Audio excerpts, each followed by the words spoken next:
अस्सलाम वालेकुम आदाब नाजरीन, कैसे हैं आप सब। उम्मीद करता हूं आप सब ठीक होंगे, खैर और आफियत से होंगे। मैं हूं आपका दोस्त किफायतुल्लाह सईद, आप तमाम लोगों के बीच हाजिर एक लाइव प्रोग्राम लेकर, जिसमें आज फिर से जम्मू कश्मीर के उन तमाम डेलीविजर्स की बातचीत होगी जो कहीं ना कहीं पिछले 5 या 6 साल से कभी रेगुलाइजेशन पॉलिसी, कभी मिनिमम वेज एक्ट, तो कभी कुछ मांग रहे हैं।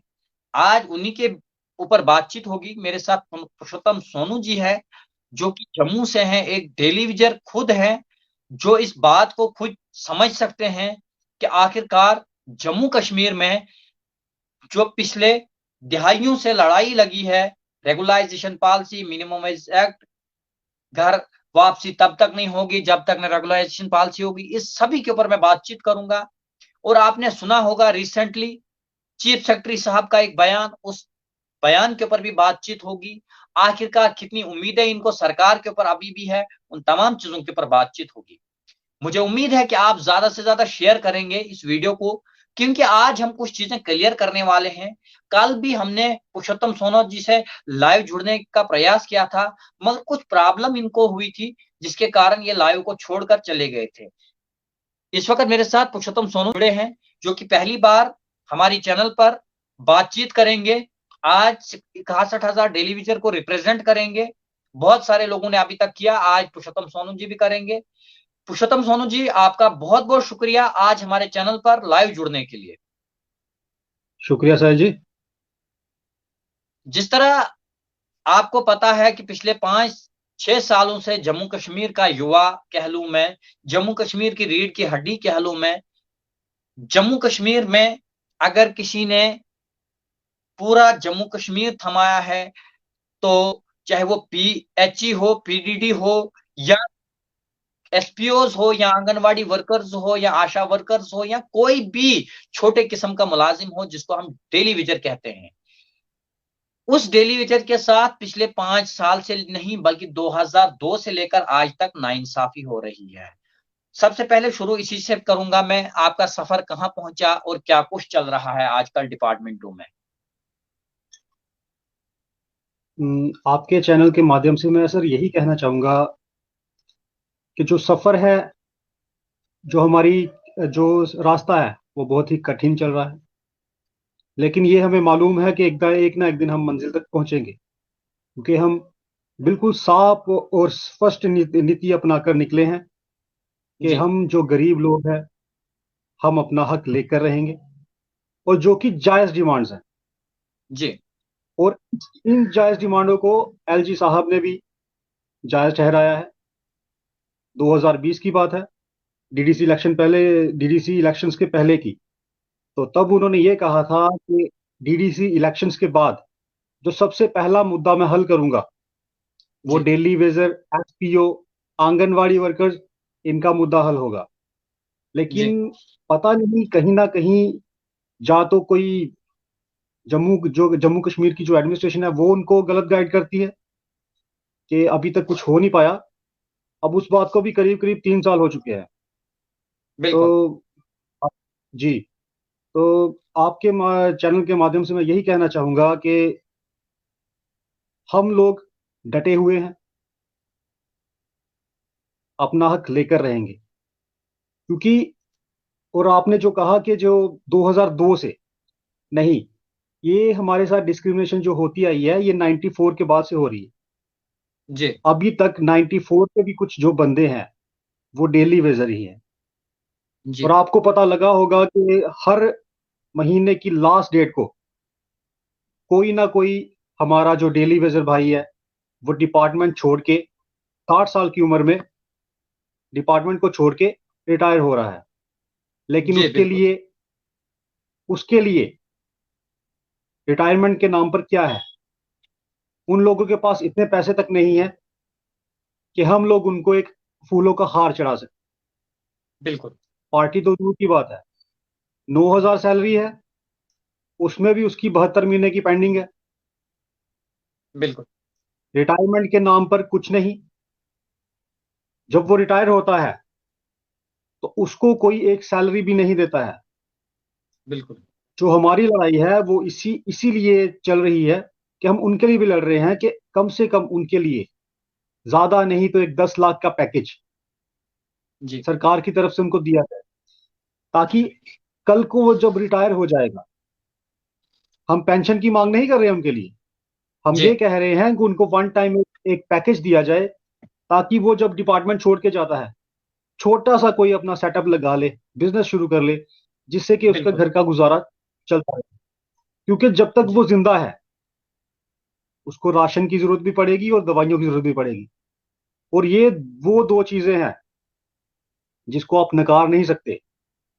इंसान को दवाई भी खानी है और राशन भी खाना है अगर जिंदा रहना है। तो आपके चैनल के माध्यम से मैं यही उम्मीद जताऊंगा कि भगवान करे, ये जो हमारी एडमिनिस्ट्रेशन बैठी हुई है, जैसे कि अभी इन्होंने इंक्वायरीज बिठाई हुई हैं, तो मैं यही चाहूंगा कि इंक्वायरीज पॉजिटिव निकलें, और जो ये गरीब लोग हम हैं, हमें अपना हक मिले, ताकि हम भी पुरुषोत्तम जी, अपने।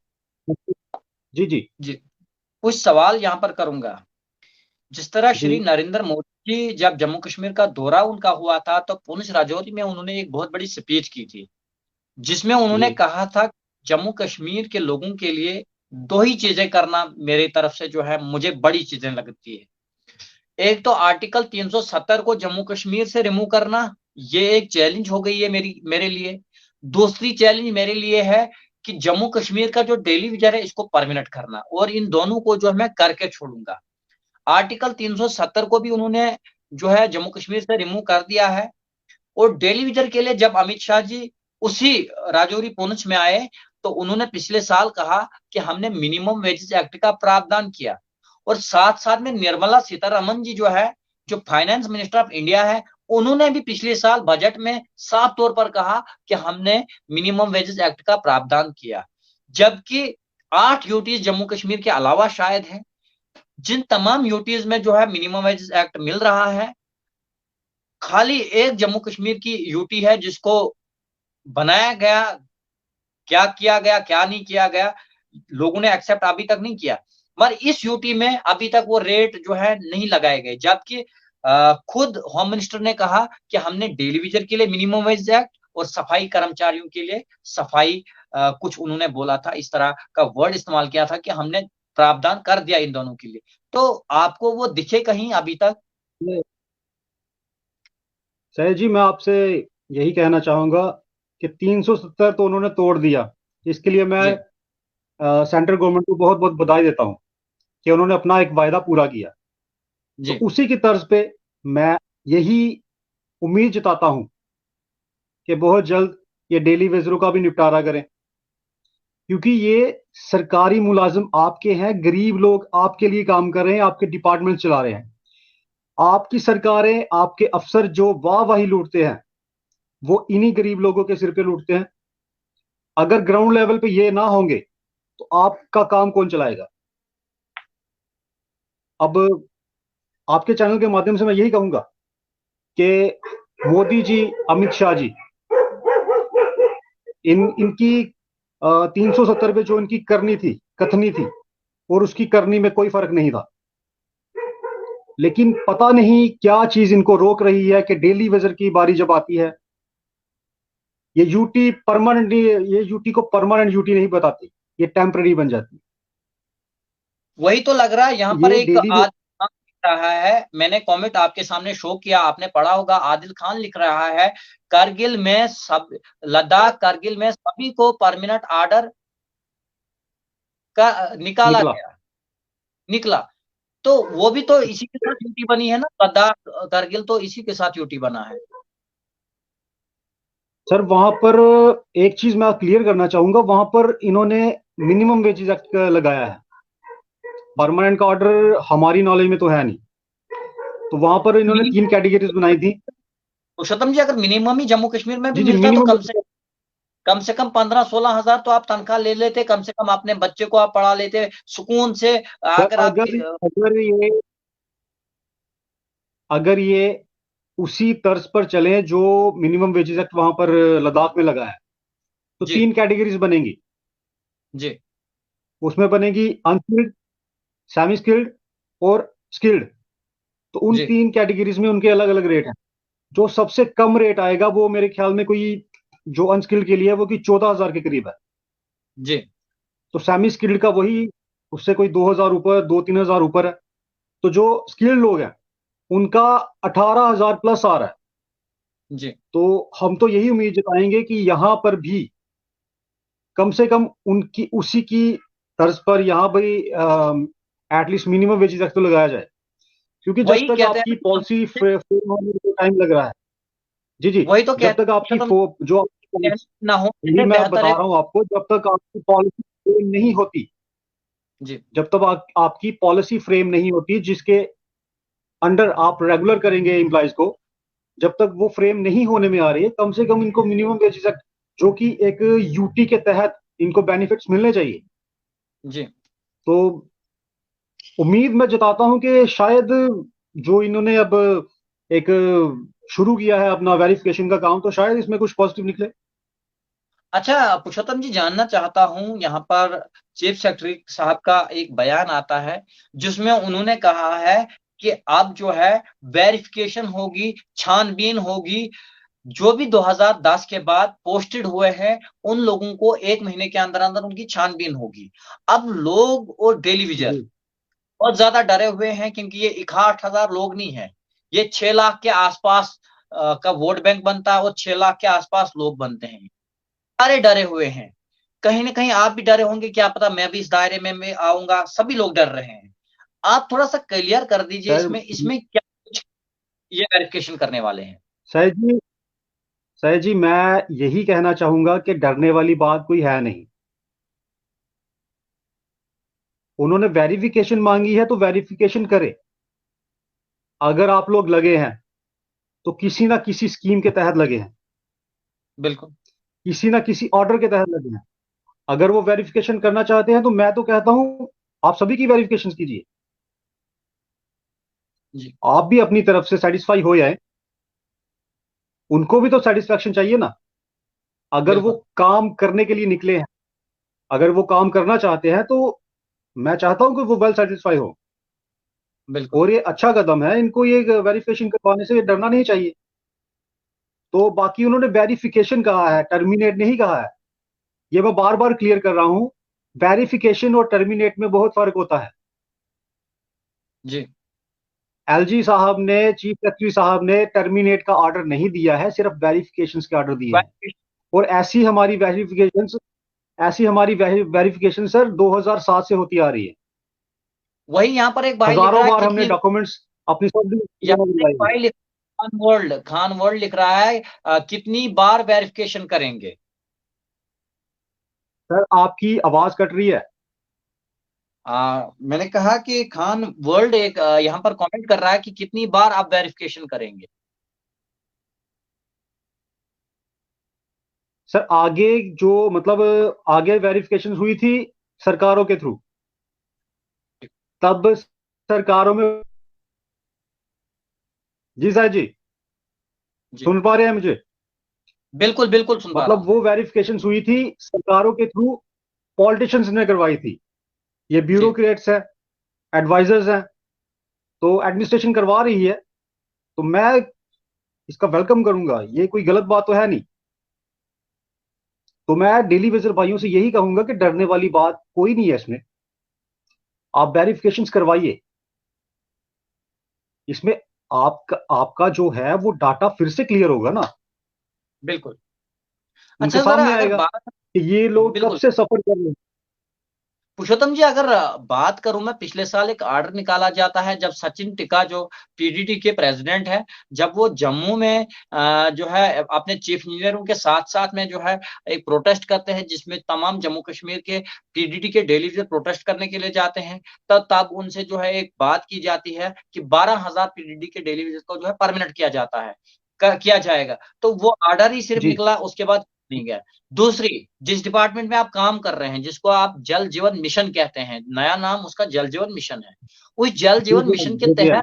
तहत स्कीम्स की मैं बात करूं तो एक एक पंचायत में 5-5 6-6 करोड़ की एक एक स्कीम बनाई गई है। तो वहीं पर अगर मैं बात करूं, जी एक एक पंचायत में 4-4 या 5-5 जो है एचआर के लोग जो है पीएचई के डेलीवेजर काम करते हैं। क्या उन 5 करोड़ में उसको जो है एडजस्ट नहीं किया जा सकता है, क्योंकि हर साल फिर उसका रेन्यू भी आएगा, क्योंकि अब हर एक घर को जो है जीआर भरना पड़ेगा। तो क्या उसमें इस स्कीम में एडजस्ट सर नहीं कर यहाँ सकते पर थे मैं, ये लोग? जी सर जी, मैं यहाँ पर यही क्लियर करना चाहूंगा कि यहाँ पर कहीं ना कहीं सेंट्रल गवर्नमेंट को थोड़ा इन्वॉल्व होना पड़ेगा, जी, क्योंकि ये जो स्कीम्स हैं ये सेंट्रल गवर्नमेंट की हैं, स्टेट में चल रही हैं, फंडिंग तो वही करेंगे। बिल्कुल। तो अगर ये चाहे तो मतलब डेली बेसिस को उसमें एडजस्ट कर सकते हैं। मैं नहीं समझता कि कोई बंदा यहाँ पर डेली बेसिस पर बचेगा। जी, बाकी यहाँ पर एक भाई साहब लैंड ओनर 17 3 2015 का बाद 117 का हो गया। जी।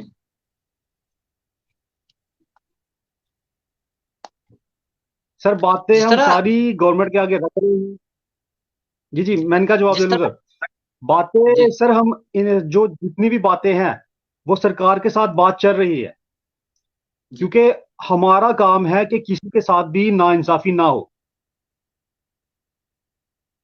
हम हैं जो हमारे 5 मेंबर्स आगे लड़ रहे हैं, हमारा यही काम है कि ईमानदारी से जो भी कुछ निकले सभी के लिए एक जैसा निकले। तो थोड़े सब्र की जरूरत है, बाकी पुरुषोत्तम जो जी भी यहाँ होगा पर मैं तो यहाँ पर मानता एक हूँ भगवान। जी जी। पुरुषोत्तम जी यहाँ कहते हैं ना कि अगर आप 3 महीने के अंतर्गत सरकार के अंदर काम करते हो तो 3 महीने के बाद आपको कोई निकाल नहीं सकता है। ये एक पुरानी कहावत भी है, और सरकार के अंदर एक इसका प्रावधान भी है कि 3 महीने तक अगर आप सरकार के अंदर काम कर रहे हो, एज ए टेलीविजन हो ये आप, या आप एज ए कुछ भी, तो आपको 3 महीने के बाद कोई निकाल नहीं सकता है। तो अगर मान लीजिए जी 2010 के बाद जो भी लोग लगे हैं, उनमें किसी को कुछ थोड़ा बहुत काम ज्यादा निकलता है, तो क्या उसको निकालना ठीक होगा, जिन्होंने 2010 से लेकर 2023 तक अपनी नौकरियां यहाँ पर दी, अपनी अपना काम किया? सर, यहाँ तक मैं सोचता हूं तो मुझे नहीं लगता कि चीफ सेक्रेटरी साहब ये स्टेप उठाएंगे, जी, क्योंकि जितने भी daily wagers, SPO, CP workers, anganwadi workers, हर एक इंसान जो है, हर एक वर्कर है, वो ईमानदारी से काम कर रहा है, दिन रात इन डिपार्टमेंट्स का नाम रोशन करने के लिए काम कर रहा है। तो मुझे नहीं लगता कि जो ईमानदार लोग हैं उनको डरने की भी जरूरत है, क्योंकि ईमानदार के साथ इंसाफ ही होगा, आज नहीं तो कल होगा। और मुझे नहीं लगता कि इतना बड़ा स्टेप कोई उठाएगा, क्योंकि आपने डिपार्टमेंट को काम दिया है, आपकी पेंडिंग वेजेस डिपार्टमेंट के पास है, तो बिल्कुल, आपको किस प्रावधान के तहत वो निकालेंगे? आप देखिए ना, आपकी कम से कम 72 महीने की, 70 महीने की, 60 महीने की, 50 महीने की, हर एक किसी की अलग अलग, मतलब अलग अलग क्राइटेरिया की पेंडिंग वेजेस हैं। तो जी, आपको वो किस तहत निकालेंगे? आपने डिपार्टमेंट का काम भी किया है और अभी तक उसकी वेजेस भी उनके पास पेंडिंग है। अगर अब जो हमारी बात चल रही है, शायद कुछ दिन तक हमारी इनसे मुलाकात भी हो, तो उसमें ये सारी चीजें क्लियर होंगी। क्योंकि हमारी पिछले दिनों जब हमने 22 की ये कॉल दी थी, 22 मई की, जब अपना G20 सम्मेलन चल रहा था, तो हमने 22 की कॉल दी थी। तो हम- हमारे डीकॉम साहब, इन्होंने हमारे जो 5 मेंबर्स हैं इनको बुलाया था, टाइम मांगा जी, था कि मैं कुछ दिन के अंदर आपकी हायर लेवल की मीटिंग करवाऊंगा, या तो चीफ सेक्रेटरी साहब के साथ या तो एलजी साहब के साथ। तो ये जो बिल्कुल, बातें जो निकल रही हैं आसपास से, ये जब हमारे 5 मेंबर्स आगे जाएंगे तो वहीं पर क्लियर होंगी ये। बाकी बिल्कुल। वेरिफिकेशन की बात रही, तो मैं आप लोगों को आश्वस्त आश्वस्त करना चाहता हूं कि डरने वाली बात मुझे नहीं लगती कोई है, अगर मैं बात करूं यहाँ क्योंकि पर पुरुषोत्तम वेरिफिकेशन। जी, गवर्नर मुर्मू जो जम्मू कश्मीर के गवर्नर सतपाल मलिक जी से पहले थे, जी उन्होंने भी एक ऑर्डर करने वाले थे जहां पर क्लियर था कि जम्मू कश्मीर का डेली विजर शायद कल की डेट में जो है परमानेंट होगा, रेगुलाइजेशन पॉलिसी इनकी जो है होगी। पूरा अनाउंस भी उन्होंने लगभग कर दिया था। दूसरे ही दिन जो है गवर्नर मुर्मू को भी जो है जम्मू कश्मीर से किसी दूसरी जगह, मेघालय या किसी दूसरी जगह लिया गया। तो कहीं इसी तरह जो है उम्र तो नहीं कटेगी, जिस तरह आपने कहा कि हर 30 तारीख को जो है कोई न कोई रिटायर होता है और हमारे पास उसको पहनाने के लिए फूलों की माला नहीं होती है, हार हार के लिए पैसा नहीं होता। कहीं इसी तरह से तो ज़िंदगी तो चली नहीं जाएगी, वेरिफ़िकेशन पे वेरिफ़िकेशन, तारीख पे तारीख। सर तारीख पे तारीख का जो सिलसिला है वो हम बहुत जल्दी खत्म करेंगे। तो जो उन्होंने टाइम मांगा है मीटिंग तक का टाइम तो हमें देना पड़ेगा, जिसके लिए हम रुके हुए हैं। उसके बाद मीटिंग में क्या कुछ निकल के आता है उसके बाद हम अगला स्टेप बताएंगे आपको। तो हमने तो यहां तक कह दिया है कि अगर आप रेगुलर करने के फेवर में नहीं है तो एक सिंपल सा ऑर्डर निकालें, सभी डेली वेजेस को टर्मिनेट कर दें। फिलहाल तो टर्मिनेट कर दे, सरकार लग उनकी पेंडिंग वेजेस दे दे। ये सरकार तो लग रही है कुछ इसी मोड में। सर तो हम उनको वेलकम करेंगे इस चीज का, हमें टर्मिनेट करें, हमारी पेंडिंग वेजेस दे दे, जो हमारा 20-20 25-25 साल का पीएफ बनता है वो जोड़ जूड़ के जो भी रकम बनेगी वो एक एक डेली वेजेस के अकाउंट में ट्रांसफर कर दे, तो हमें कोई हम बड़ी खुशी से डिपार्टमेंट छोड़ देंगे। पुरुषोत्तम जी, यहाँ पर लेकिन मुझे एक कुछ लिए अफ़सोस की बगैर। बात है। पुरुषोत्तम जी, मुझे यहाँ पर आप शायद जी। को एक बात लेकिन लेकिन एक तो अगर ये पहले मैं अपनी बात खत्म करूं। अगर ये सोचते हैं कि कुछ लिए बगैर हम चले जाएंगे तो ये इनकी जी, गलतफहमी है, क्योंकि हम अपना हक लेकर ही जाएंगे। पुरुषोत्तम जी, मुझे एक चीज़ पर अफ़सोस होता है। मैं एक पंचायत में रहता हूँ और मेरा जो भाई साहब है वो सरपंच है। जब मेरे पंचायत के जी डेलीवेजर उसके पास आते हैं कि हमें आप पीएमएवाई मकान केस दो, तो तब सरकार को पता नहीं कौन-सी वो मुशुक आ जाती है कि ये मुलाज़िम है। तब वो मुलाज़िम की लिस्ट में आते हैं। उनका नाम ही जो है ऊपर से ही हायर अथॉरिटी से काटा जाता है। जब बात आती है यहाँ पर तो उनको रेगुलर नहीं करते हैं। जब रेगुलाइज़ेशन की बात थी तब उनको रेगुलाइज़ नहीं ये किया बात जाता है। ये बात मैं आपसे शेयर करता हूँ। मेरी आप बीती बात है ये। अ, राशन कार्ड पे जी, राशन कार्ड पे हमारा जो राशन कार्ड है उसको बीपीएल नहीं बनाया जा रहा है, जी, क्योंकि हम गवर्नमेंट एम्प्लॉइज है। बिल्कुल। लेकिन हम किस दर्जे के गवर्नमेंट एम्प्लॉइज है? उस दर्जे के गवर्नमेंट एम्प्लॉइज हैं जो अपने घर का खर्चा नहीं चला सकते हैं। माँ बाप बच्चे बीवी सिर्फ टकटकी लगाए हमारे चेहरों की तरफ देखती है कि ये कुछ करेगा, लेकिन हम बेबस लोग हैं। हमारे पास इतने पैसे नहीं होते कि हम अपने बच्चों को घुमाने ले जाएं, अपने बिल्कुल, माँ बाप की दवा दारू ला सकें। हम इस दर्जे के वो डेली वेजर हैं जो सरकारी मुलाजिम है।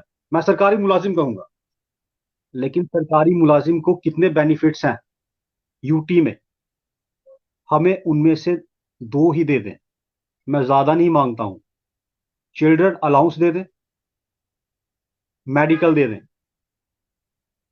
हमारी सैलरी आप 9,000 रखिए।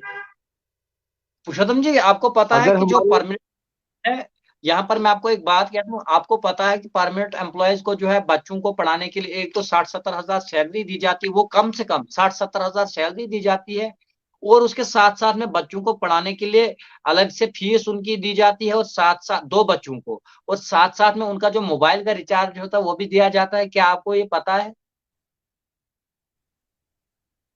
सर पता है, और हम इसी की उम्मीद कर रहे हैं, इसीलिए तो मैंने कहा कि हमें ज्यादा ना कुछ करके बच्चों की पढ़ाई के पैसे और माँ बाप की दवाई के पैसे, ये दो चीजें दे दे तो हमें 9,000 भी मंजूर है। यही तो मैं कह रहा हूँ आपसे, आपके चैनल के माध्यम से। बाकी जो परमानेंट एम्प्लॉयज हैं वो भी हमारे भाई हैं। ये सरकारें डिस्क्रिमिनेशन करती हैं, उनका कोई कसूर नहीं है इसमें, ये सरकारें करती है ना। बिल्कुल, तो इस पर दुख होता है कि एक तो आप इक्वल वर्क और इक्वल पे की बात करते हैं, दूसरे नंबर पे आप डेली वेजर को देखते तक नहीं है। नाइंसाफी तो गवर्नमेंट्स करती है। बिल्कुल, तो मैं मतलब ये जो चीफ सेक्रेटरी साहब ने अब, आपको मैं बार बार कह रहा हूँ, जो वेरिफिकेशन का काम शुरू किया है, तो मुझे पता नहीं क्यों अंदर से ऐसा लगता है कि ये कुछ पॉजिटिव साइंस है। तो जी, हो सकता है जल्द से जल्द कोई तोहफा मिले। कोशिश हम भी ऊपर वाले से यही दुआ करते हैं, अल्लाह ईश्वर भगवान वाहिगुरु से यही दुआ करेंगे कि जम्मू कश्मीर का जो डेली विजर है उनको जो है जल्द से जल्द तोहफा मिले, क्योंकि पिछले 5 सालों से हम पूरी कवरेज दे रहे हैं और जहां तक मुझे लग रहा है कि ऐसा कोई भी डेली विजर भाई नहीं होगा जो जिसने हमसे बात नहीं की होगी, जिसने हमसे राब्ता नहीं किया होगा और जिसके पास हम पहुंचे नहीं होंगे। तो जिस तरह आज हमारी पुरुषोत्तम जी से बातचीत हुई, बहुत सारे फ्रैंकली हमने बातचीत आज की लाइव, बहुत सारे लोग देख रहे थे। अभी भी जो देख रहे हैं शेयर कर दीजिए ज़्यादा से ज़्यादा, क्योंकि फ्रैंकली बातचीत हुई, क्योंकि कहीं न कहीं जो दर्द इनका है डेली वेजेस का, क्योंकि मैं भी समझता हूँ, मैं भी एक मिडल क्लास फैमिली से बिलॉन्ग करता हूँ, मैं भी मुलाज़िम नहीं हूँ। तो जब इस तरह का दर्द इन लोगों का सुना जाता है, तो ये एक बहुत बड़ा इश्यू बनता है। जब हमारे पास कुछ लोग आते हैं, तो हमें कहते हैं कि आप हमारे लिए एक मकान का केस सैंक्शन करवा दीजिए। तो जब हम हायर अथॉरिटी से बात करते हैं, तो हायर अथॉरिटी की तरफ से हमें ये सुनने को मिलता है कि ये मुलाजिम है। किस दर्जे के मुलाजिम है, ये मुझे समझ नहीं आती है। जब मैं टीएसओ से बात करता हूँ कि टीएसओ साहब, इनको बीपीएल राशन कार्ड दे दीजिए। ये 9,000 से नीचे सैलरी ले रहे हैं, 9,000 ले रहे हैं। एक मजदूर जो है वो 500 रुपए दिन का लेता है, ये 300 लेते हैं। टीएसओ कहता है कि ये गवर्नमेंट एम्प्लॉय है। अब कहें तो कहें किस दर्जे के एम्प्लॉय है। न हमारे पास स्टेट है, न हमारे पास स्टेट हुड है, न हमारे पास यूटी है, न हमारे पास वो क्या सोटी है। हमारे पास अगर है कुछ तो सिर्फ नाम है। परमानेंट मुलाजिम के पास तनख्वाह भी है, रिस्क अलाउंस भी है, मोबाइल का रिचार्ज भी है, सभी चीजें हैं। और on the table, under the table भी है, सब कुछ है उनके पास। और 6th पे, 7th पे, 8th पे भी है। मगर फिर भी एक जो दिन रात काम करता है, उसके पास अपने बच्चों को खिलाने के लिए 10 रुपए की टॉफी खरीदने के लिए पैसा नहीं है। अफसोस की बात है। आज सरकार को फिर से एक वीडियो के जरिए मैं अपने हाथ जोड़कर गुजारिश करता हूं कि प्लीज इन लोगों का मसला हल कर दीजिए, इन लोगों का मसला हल कर दीजिए। क्या कहना चाहेंगे पुरुषोत्तम जी आप लास्ट पे?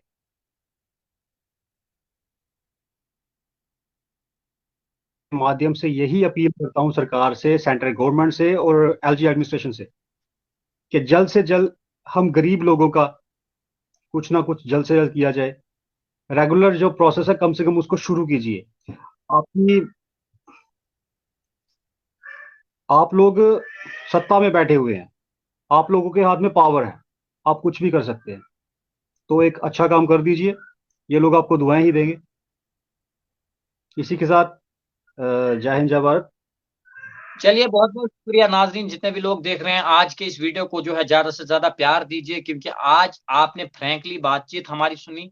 आपको पता है कि मेरा जो इंटरव्यू करने का अंदाज होता है, मेरा जो सिस्टम है, मैं हर एक को चाहता हूं कि प्लेटफॉर्म दूं। और आज हमारे साथ पुरुषोत्तम जी की बातचीत हुई, और मैं कोशिश करूंगा कि आने वाले टाइम में फिर से पुरुषोत्तम जी के साथ हम बातचीत करें। और मैं चाहता हूं कि जम्मू कश्मीर का जो युवा है वो ड्रग्स से दूर रहे, नशा मुक्त भारत रहे, नशा मुक्त जम्मू कश्मीर रहे।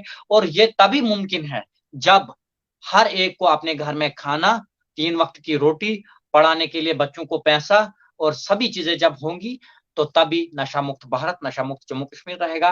दीजिए इजाजत मुझे, खुदा सैयद जी, हाफिज, फिर मिलूंगा आपके साथ, तब तक के सैयद लिए जी, शब मैं खैर। उम्मीद जताऊं सैयद जी, मैं उम्मीद जताता हूं कि अगली बार जब हमारी बात हो, तो जी, हमारे हाथ में रेगुलर रेगुलर ऑर्डर्स हों, ताकि हम खुशी से बिल्कुल आपके साथ बात कर सकें। बिल्कुल उम्मीद करते हैं। और आप लोग जो है ज्यादा से ज्यादा इस वीडियो को शेयर कर दीजिए, ये चीफ सेक्रेटरी अरुण कुमार मेहता जी तक पहुंचे और उनको एहसास हो जाए कि जम्मू कश्मीर में क्या कुछ हो रहा है, लोग कितना परेशान है। मुझे उम्मीद है कि आप इस वीडियो को ज्यादा से ज्यादा शेयर करेंगे और हमारे यूट्यूब चैनल को सब्सक्राइब करेंगे, ऑल टाइप्स ऑफ न्यूज को, और एटीएन फेसबुक पेज को फॉलो करेंगे। खुदा हाफिज, फिर मिलूंगा आपके साथ, तब तक के लिए शब बखैर, गुड बाय।